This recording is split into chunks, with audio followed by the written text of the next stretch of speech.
Assalamualaikum warahmatullahi wabarakatuh. Jumpa lagi dengan Belajar Bareng kali ini. Belajar Bareng bakal share mengenai soal USBN pada pendidikan Pancasila dan kewarganegaraan. Nah, ini khusus jenjang SMP atau MTS. Sebelumnya kalian juga bisa tonton video lainnya di playlist Belajar Bareng tentang USBN SMP atau MTS ini. Terima kasih juga yang udah subscribe dan like video dari Belajar Bareng. Semoga kalian mudah dalam mengerjakan soal-soal USBN nanti. Amin. Langsung saja ke soal nomor 1. Anita merasa bersalah setelah memakai uang kembalian belanja di toko sebelah rumah dan tidak memberitahukan terlebih dahulu kepada ibunya. Kalimat tersebut menunjukkan adanya pelanggaran norma A. Hukum, B. Kesopanan, C. Kesusilaan, atau D. Agama. Ya, jawabannya adalah C, yaitu kesusilaan. Norma adalah kaidah-kaidah atau peraturan hidup yang menjadi pedoman tingkah laku manusia dalam bermasyarakat dan juga sebagai sumber formal dalam pembina keserasian hidup. Dalam pergaulan hidup ada 4 macam norma atau kaidah, yaitu 1. Norma agama adalah petunjuk hidup yang bersumber dari Tuhan Yang Maha Esa yang berisi perintah, larangan, atau anjuran. Sanksi yang diberikan adalah dikucilkan dalam masyarakat.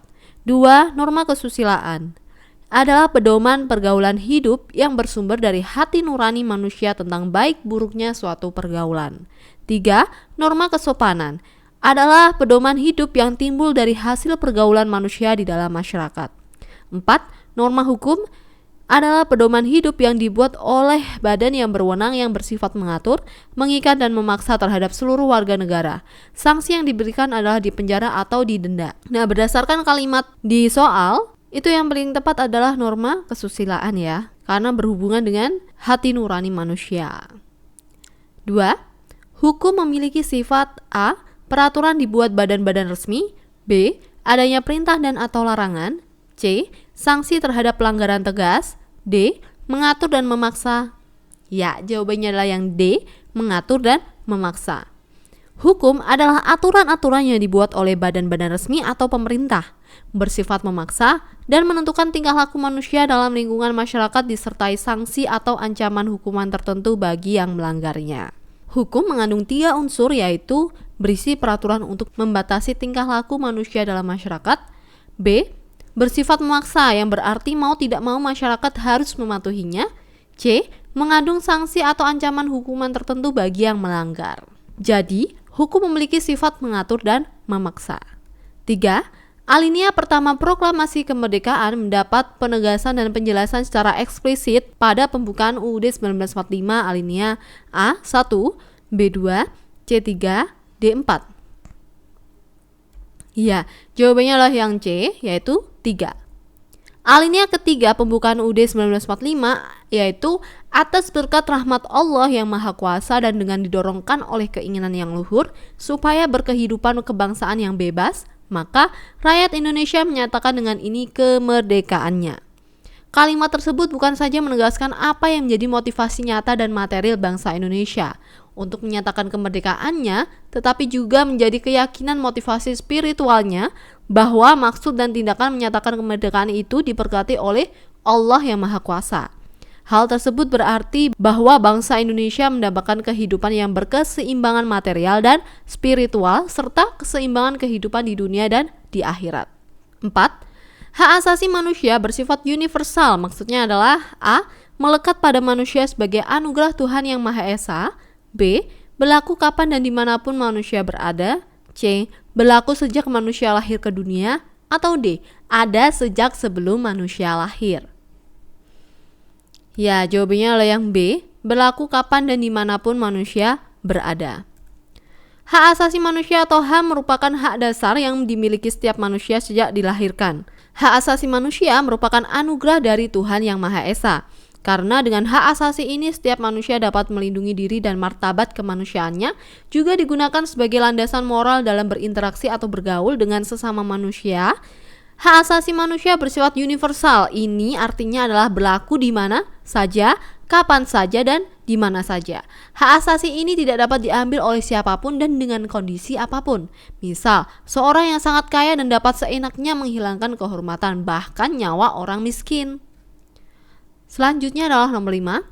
Sekelompok orang atau organisasi masyarakat yang merusak tempat ibadah agama tertentu adalah melanggar hak asasi A. Pribadi, B. Ekonomi, C. Politik, D. Sosial budaya. Ya, jawabannya adalah yang A. Pribadi. Pengelompokan HAM diantaranya yaitu hak asasi pribadi atau personal right, yaitu meliputi hak untuk bebas menyatakan pendapat, bebas memeluk agama, bebas bergerak, dan sebagainya. 2. Hak asasi ekonomi atau property right, yaitu hak untuk memiliki sesuatu, membeli atau menjual dan memanfaatkannya. 3. Hak asasi untuk mendapat perlakuan yang sama dalam hukum dan pemerintahan. 4. Hak asasi politik atau political right, yaitu hak ikut serta dalam pemerintahan, hak pilih yaitu memilih dan dipilih dalam pemilu. 5. Hak asasi sosial dan kebudayaan atau social and cultural right, misalnya hak untuk memiliki pendidikan, mengembangkan kesenian dan kebudayaan, serta hak untuk mendapatkan kehidupan yang layak. Yang keenam, hak asasi untuk mendapat perlakuan tata cara peradilan dan perlindungan hukum, misalnya peraturan dalam hal penangkapan, penggeledahan, pemeriksaan, dan lainnya. Nomor 6. Para calon anggota DPR adu visi, misi, dan program dalam suatu acara debat yang dilaksanakan oleh salah satu televisi swasta nasional. Cara menyampaikan pendapat yang dilakukan calon anggota DPR tersebut adalah A. Lisan, B. Tulisan, C. Lisan dan tulisan, D. Selain lisan dan tulisan. Ya, jawabannya adalah A. Lisan. Mengemukakan pendapat berarti mengemukakan gagasan atau mengeluarkan pikiran. Dalam kehidupan negara Indonesia, seseorang yang mengemukakan pendapatnya atau mengeluarkan pikirannya dijamin secara konstitusional. Adapun cara-cara mengemukakan pendapat dapat dilakukan dengan cara sebagai berikut, yaitu 1. Lisan, contohnya pidato, ceramah, berdialog, berdiskusi, rapat umum.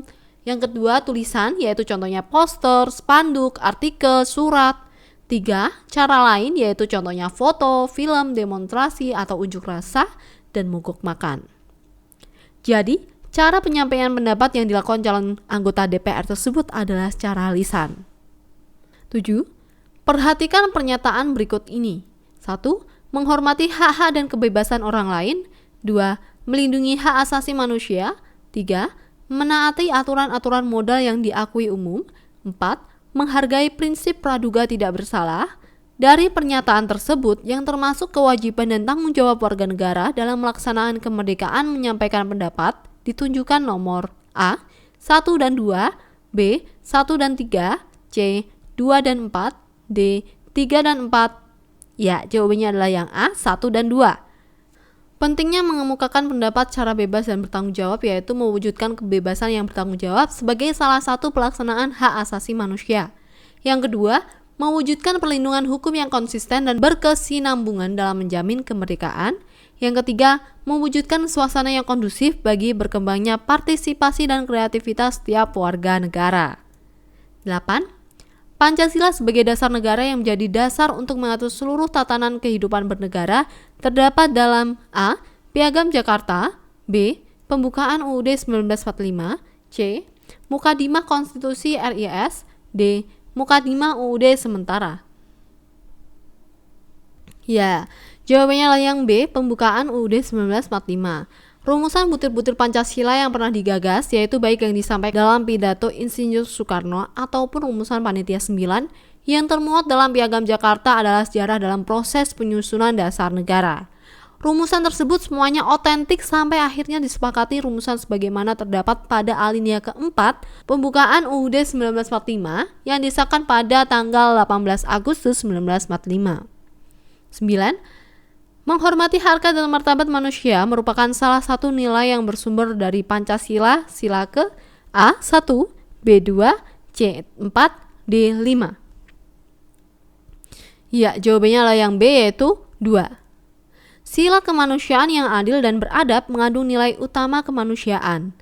Pelaksanaan dan penyelenggaraan negara dengan begitu harus dapat perlakuan warga negara sesuai dengan harkat dan martabat kemanusiaan. Karena itu, penyelenggaraan kehidupan berbangsa dan bernegara harus dilakukan dengan prinsip 1. Menghormati hak-hak asasi manusia. 2.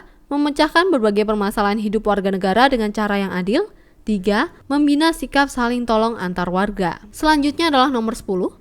Penyimpangan terhadap UUD 1945 yang terjadi pada masa awal kemerdekaan diantaranya adalah A. Menerapkan sistem pemerintahan parlementer. B.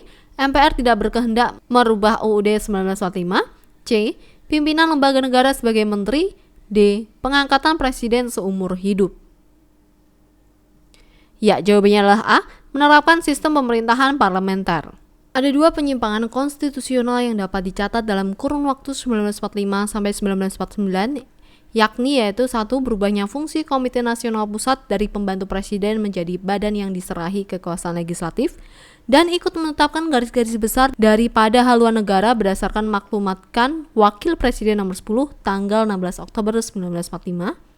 Yang kedua, perubahan sistem kabinet presidensial menjadi kabinet parlementer berdasarkan usul BPKNIP, yaitu Badan Pekerja Komite Nasional Indonesia Pusat, pada tanggal 11 November 1945, yang kemudian disetujui oleh Presiden dan diumumkan dengan maklumat pemerintah tanggal 14 November tahun 1945. Sistem kabinet presidensial berdasarkan UUD 1945 diganti dengan sistem kabinet parlementer. 11. Perhatikan lembaga negara berikut ini. 1. Dewan Perwakilan Daerah. 2. Komisi Pemilihan Umum. 3. Mahkamah Konstitusi. 4. Komisi Yudisial. Lembaga negara hasil amandemen UUD 1945 di atas yang masuk dalam kekuasaan yudikatif adalah nomor A. 1 dan 2, B. 1 dan 3, C. 2 dan 4, D. 3 dan 4. Ya, jawabannya adalah yang D, yaitu 3 dan 4.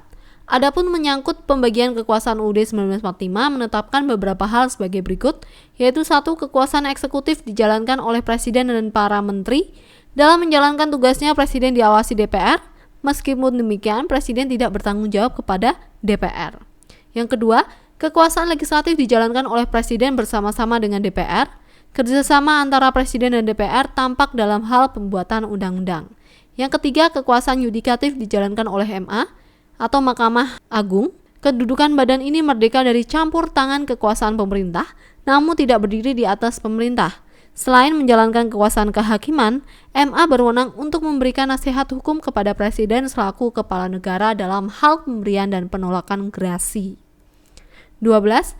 Hak usul inisiatif RUU dalam proses pembuatan undang-undang disampaikan oleh A. Kementerian Pemprakarsa. B. Komisi Hukum DPR. C. Anggota DPR. D. Presiden. Ya, jawabannya lah yang C. Anggota DPR. RUU yang datang dari pemerintah, yaitu apabila RUU itu dari pemerintah, maka diadakan pemandangan umum oleh setiap fraksi di DPR terhadap RUU tersebut. Setelah itu, pemerintah menyampaikan jawaban terhadap pemandangan umum tersebut. RUU yang datang dari DPR, yaitu apabila RUU dari inisiatif DPR, maka diadakan tanggapan dari pemerintah terhadap RUU tersebut. Setelah itu, DPR menyampaikan jawaban dan penjelasan. Dalam hal ini dapat disampaikan oleh pimpinan komisi, gabungan komisi, atau panitia khusus atas nama DPR terhadap tanggapan pemerintah. Jadi, hak usul inisiatif RUU dalam proses pembuatan undang-undang disampaikan oleh anggota DPR. 13. Tindak kejahatan yang termasuk dalam tindak pidana korupsi seperti tersebut di bawah ini kecuali A. Penyuapan. B. Gratifikasi. C. Penyalahgunaan kewenangan yang merugikan keuangan negara. Atau D. Penggunaan keuangan negara untuk kepentingan bencana alam. Ya, jawabannya adalah yang D. Penggunaan keuangan negara untuk kepentingan bencana alam. Korupsi ini adalah penyelewangan atau penggelapan uang negara atau perusahaan untuk kepentingan pribadi atau orang lain. Nah, bentuk-bentuk korupsi itu antara lain penyuapan, gratifikasi, komersialisasi jabatan, pungutan liar atau pungli, jual beli dalam pemilihan umum, memperbesar harga dari sebenarnya, penyalahgunaan kewenangan yang merugikan keuangan negara. 14. Demokrasi berasal dari bahasa Yunani yaitu demos dan kratos yang berarti A. Rakyat dan kekuasaan. B. Negara dan kekuasaan. C. Pemerintah dan tertinggi. D. Kekuasaan dan tertinggi. Ya, jawabannya adalah yang A. Rakyat dan kekuasaan. Kata demokrasi berasal dari bahasa Yunani yaitu demos yang berarti rakyat dan kratos yang berarti pemerintahan atau kekuasaan. Jadi, demokrasi berarti pemerintahan rakyat dapat dikatakan bahwa hakikat pemerintahan demokrasi adalah pemerintahan dari rakyat, oleh rakyat, untuk rakyat. 15. Lembaga ekonomi yang melaksanakan prinsip-prinsip demokrasi adalah A. BUMN, B. PT, C. Koperasi, D. Yayasan. Ya, jawabannya adalah yang C, yaitu koperasi. Salah satu bentuk kegiatan badan usaha yang bersifat demokratis adalah koperasi. Sejalan dengan semangat demokrasi, koperasi terkenal dengan semboyannya yaitu dari anggota, oleh anggota, dan untuk anggota. Prinsip-prinsip koperasi sebagai berikut ini, yaitu 1. Keanggotaan bersifat sukarela dan terbuka. 2. Pengelolaan dilakukan secara demokratis. 3. Pembagian sisa hasil usaha dilakukan secara adil sebanding dengan besarnya jasa usaha masing-masing. 4. Pemberian balas jasa terbatas terhadap modal. 5. Kemandirian. Nah, itu merupakan 15 soal dari kami. Semoga bermanfaat. Thank you for watching. Wassalamualaikum warahmatullahi wabarakatuh.